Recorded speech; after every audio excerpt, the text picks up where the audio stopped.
This is the book called I Am 40 Reasons to Trust God by Diane Stortz, illustrated by Diane Le Feyer.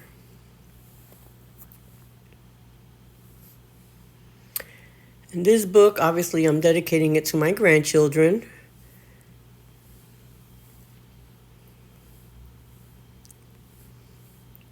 And then the author obviously dedicates this book for her loved one. And these are stories from the Old Testament, and they are the names of God. And I want my grandchildren to know the names of God.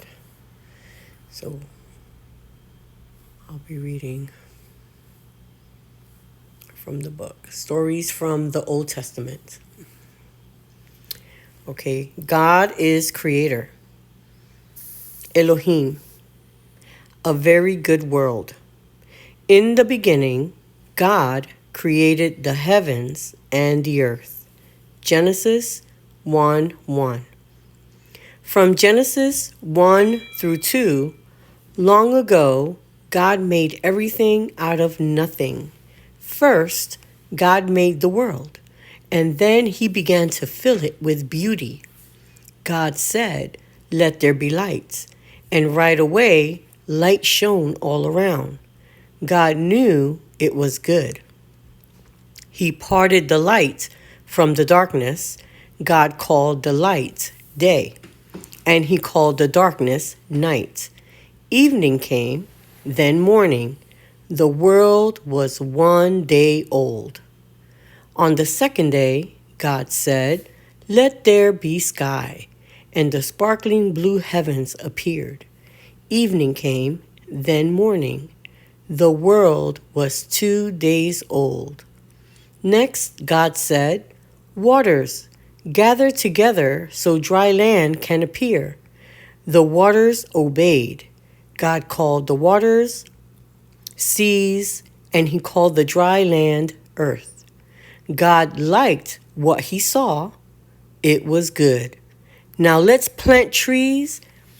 Now let plants and trees grow up out of the earth, God said, each with its own kind of seed.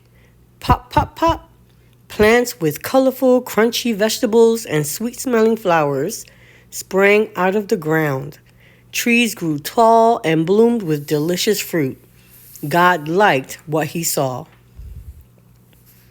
It was good. Evening came, then morning.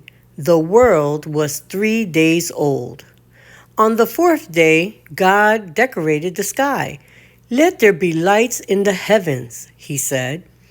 God made the sun for the day and the moon for the night, and he made the stars, so many stars that only he could count. He could count them all. God knew it was good. Evening came, then morning. The world was 4 days old.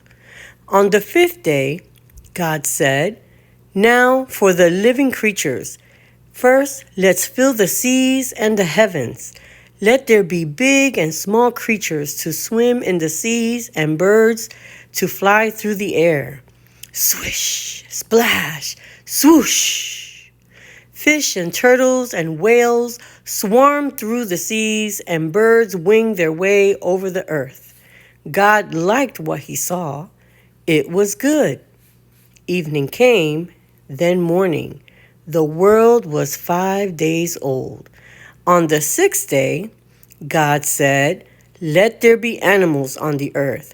He made every kind of animal that lives on land, from the roaring jungle lion to the wiggly